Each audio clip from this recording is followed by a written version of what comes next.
Yo, what's up, guys? We're back with another video. Assassin's Creed Shadows desperately wants you back. I haven't looked at this game since I last heard about all the controversy, but hey, fuck it, we're gonna watch this. Don't forget to subscribe to the channel, and let's get started.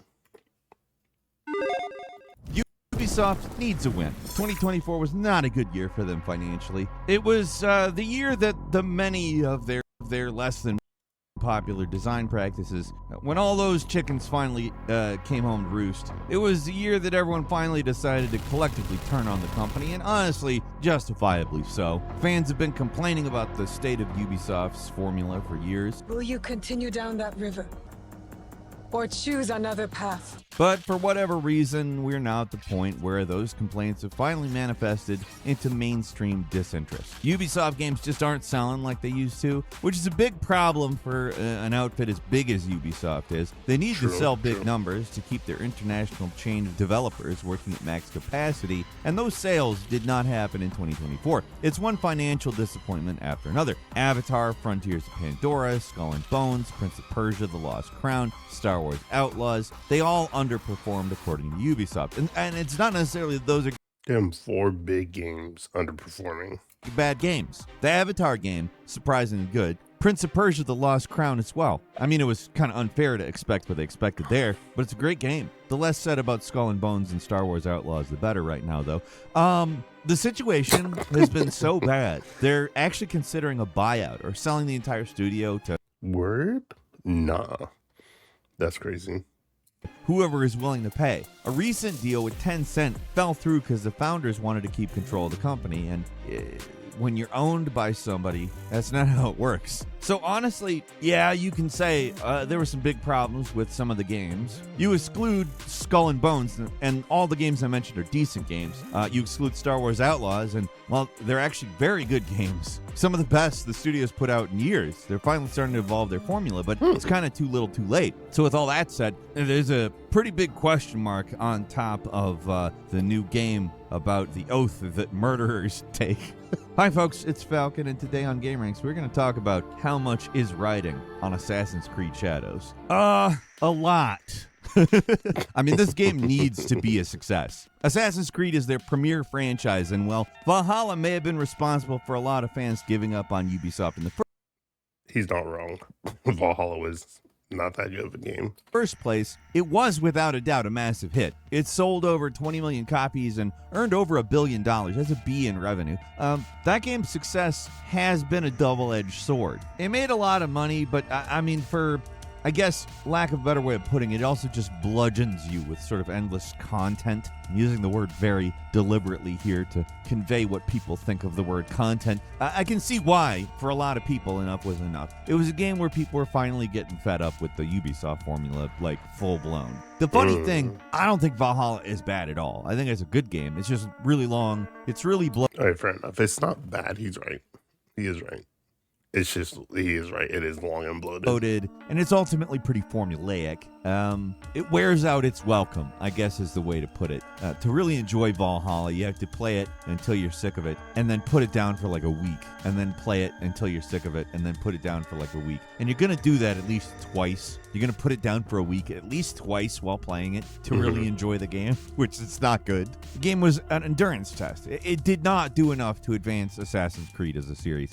Shadows, Assassin's Creed Shadows, the new one, is supposed to be that evolution. The game where Ubisoft finally innovates their stale gameplay systems and updates all the tired cliches. I don't know if it's actually going to or not, but from all the previews going around and all the pre-release information, it does seem like Ubisoft really wants us to think of this game as a new beginning for the series. It's not just that Assassin's Creed Shadows desperately wants us back either.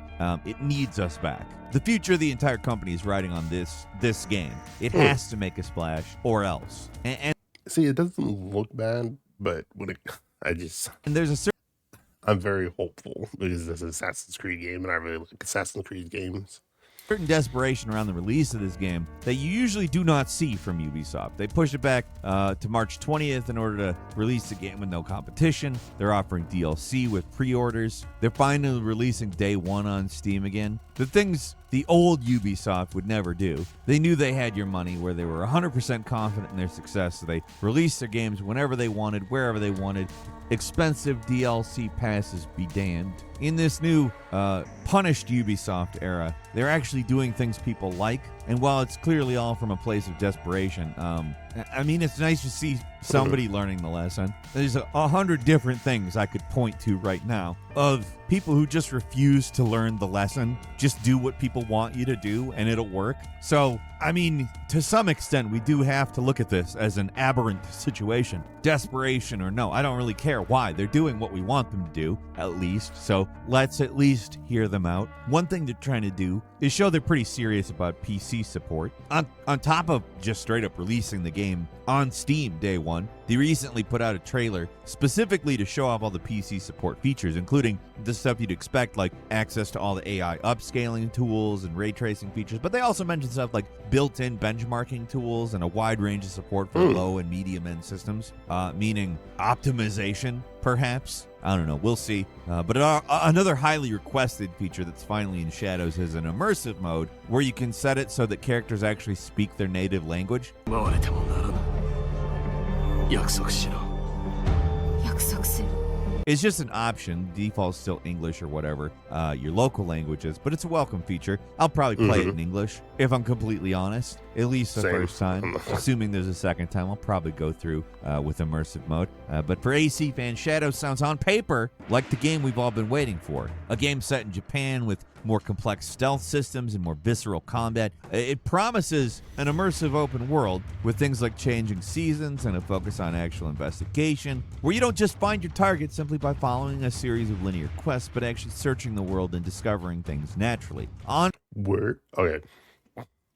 I gotta stop. I can't get too hyped for it. paper, sounds like the dream Assassin's Yeah. Creed game, right? But what matters is the implementation. We've seen Ghost of Tsushima already, for one. In a lot of ways, I am describing Ghost of Tsushima. On that same hand, it's also pretty hard not to be cynical about a new game from Ubisoft, which is one of the most cynical game developers out there. But from everything I have seen, this new game does look like a genuine step up for the series. Perhaps even a big one, but whether it's big enough is yet to be seen. A lot of what they've shown so far is pretty exciting. Almost all the changes to stealth sound like huge improvements. Finally being able to hide in darkness, noise being a concern with things like creaky floors, and being able to crawl and go prone.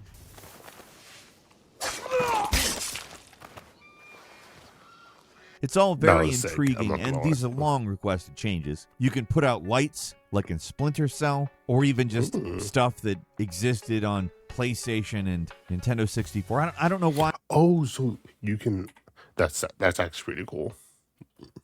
stuff that existed on PlayStation You and can run up in the dark.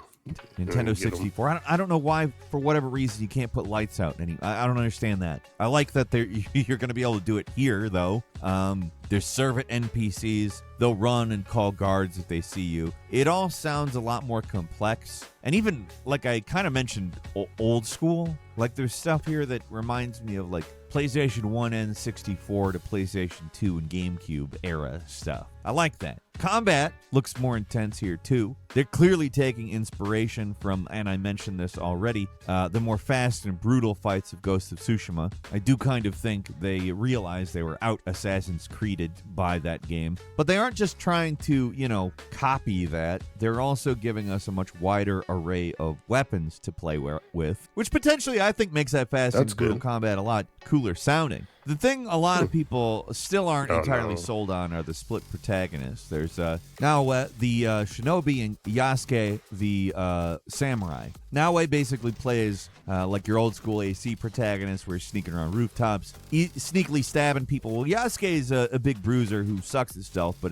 excels at combat. It's an interesting concept, and from all the previews, I actually respect they're trying to make each character actually play differently rather than just be reskins. failure with your blood You will have to spill it first.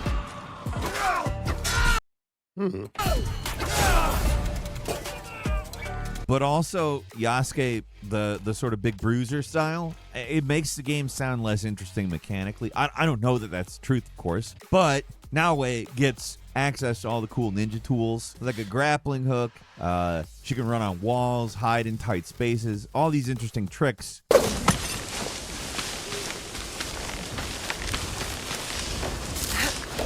Well, Yasuke allegedly can just kill stuff better. He's the melee guy. It's like Ubisoft is afraid to make a game where you just play as a ninja in Assassin's Creed. They have to have a warrior in there somewhere for people who want to run around killing everything without having to worry about the boring stealth crap, which I mean, to at least some extent I get. I do kind of understand the thought process here. I don't hate the idea of getting the options. I just worry about one of those options making it so that the development of both of those options was effort diverted that could have been put into one thing that would have been better. I guess if Naoe is fantastic, it doesn't really matter to me. That's who I will play as. And to be frank, Yasuke does at least seem to have some interesting skills. He can smash through walls, for instance. He can shoulder check enemies off cliffs. Got a more traditional combat system with the parry and block button. He's got access to a traditional samurai sword, along with some bigger weapons like the Naginata and the Kanabo, the giant cudgel that can smash through armor with ease. Yasuke might sound a little bit like easy mode even, but they're attempting to balance him out by making it so he absolutely sucks at stealth. Climbing is slow and awkward, and don't even think about trying to use tight ropes because they're just going to snap with the You try to go into the fucking hate. weight. His animations play up the fact that he is not built for stealth, which is both kind of interesting and potentially pretty limiting. His stealth basically begins and ends with the bow, which is a silent kill weapon that he has access to that Naoe doesn't. She can be worse in combat, but she actually sounds more unique and interesting as a character to play as, at least from the previews. Instead of a standard parry, she has deflect, where she repositions after well-timed block, moving around to attack the enemy from behind, but that leaves her vulnerable to getting stabbed in the back. It sounds like the guys you fight are going to be more aggressive in general, too. They're not afraid to gang up on you, and they can probably easily overwhelm the much squishier but stealthier Naoe. Shadows might be attempting to modernize the formula in a lot of ways, but it's also bringing back a few old gameplay staples of the series. For one thing, you can no longer climb absolutely everything. No, it was fun climbing everything. Mountains and smooth surfaces can't be climbed. You need a actual handhold to get anywhere in AC Shadows. And honestly, that should allow for more interesting and complex world design. Just because it works in Breath of the Wild doesn't mean it works everywhere. Sometimes the limitation is good, and I think that in terms of Assassin's Creed, that limitation it's necessary. So you can't just go wherever you want anymore. That allows the designers to come up with more carefully curated locations that are more rewarding to explore. Changing seasons could also affect the level design, like winter freezes that can be walked on. I've seen some previews that are skeptical about the whole weather system, saying it doesn't seem to change much in terms of gameplay, which may be true, but it seems like these seasons are more like measurements of time rather than strictly a gameplay thing. See, the seasons in the game tie into this whole scout mechanic, where you can recruit scouts to do various things for you. They can be used to help narrow down objectives in the game. Doesn't tell you their exact locations. They're needed, though, to smuggle supply caches from well-guarded locations. Once you use a scout to smuggle stuff, they can't be used again until the season passes, which is when all the scouts complete their jobs. How the open world exploration works sounds like they took exploration mode from the RPG trilogy and expanded on that. Getting around isn't about following simple waypoints. RPG trilogy. I don't know why this game looks familiar, but I can't remember what it is. Oh no, it still says no.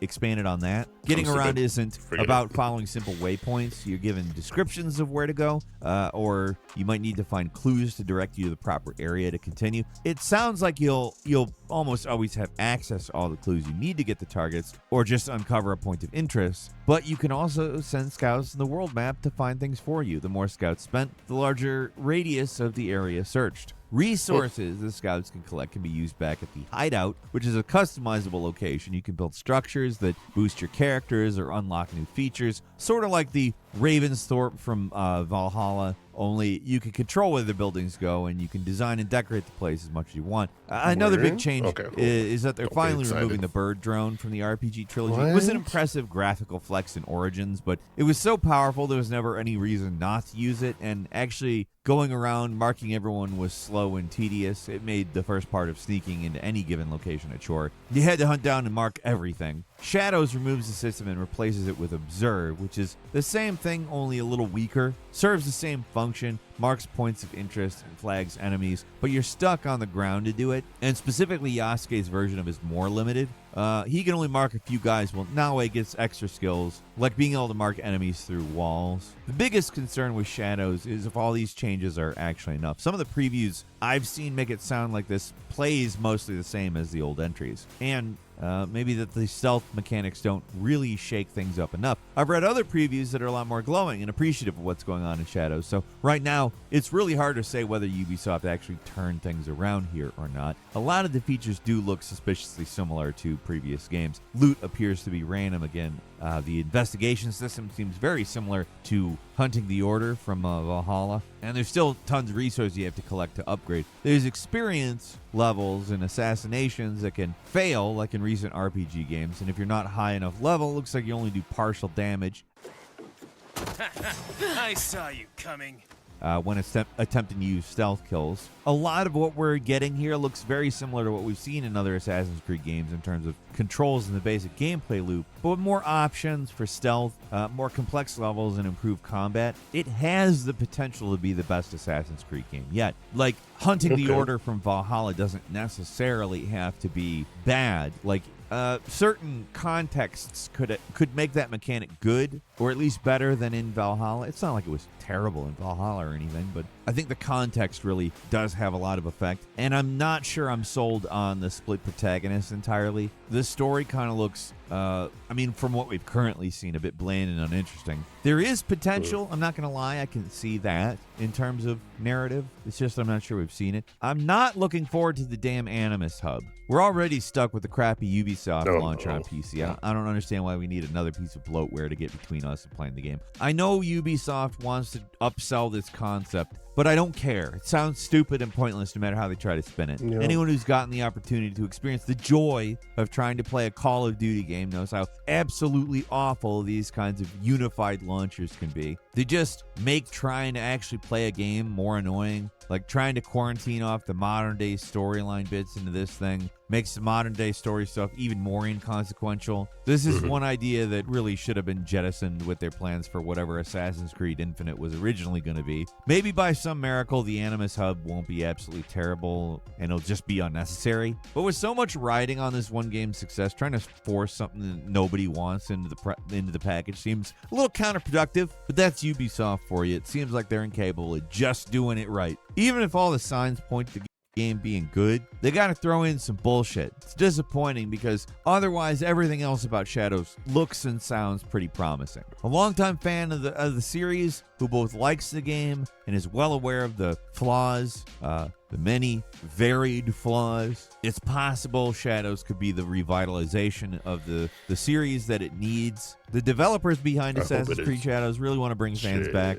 And at least looking at the previews, all the information they've released so far, looks like they're doing the right things. But also, you can't really say that for sure until you played the game. We'll see if this is the game mainstream audiences really want, or if the page is really finally starting to turn on open world games. It's a volatile market, and games that traditionally were surefire hits are underperforming right now. I mean, it's not even just games, like large entertainment properties that were once guaranteed hits regardless of quality across the board, whether it's Marvel movies or Indiana Jones and the Dial of Destiny or the second Joker movie. Audiences are not quite automatically sold on big. Like, unless you're Call of Duty, there's no certainty of success. And what I just said should make Call of Duty fairly nervous.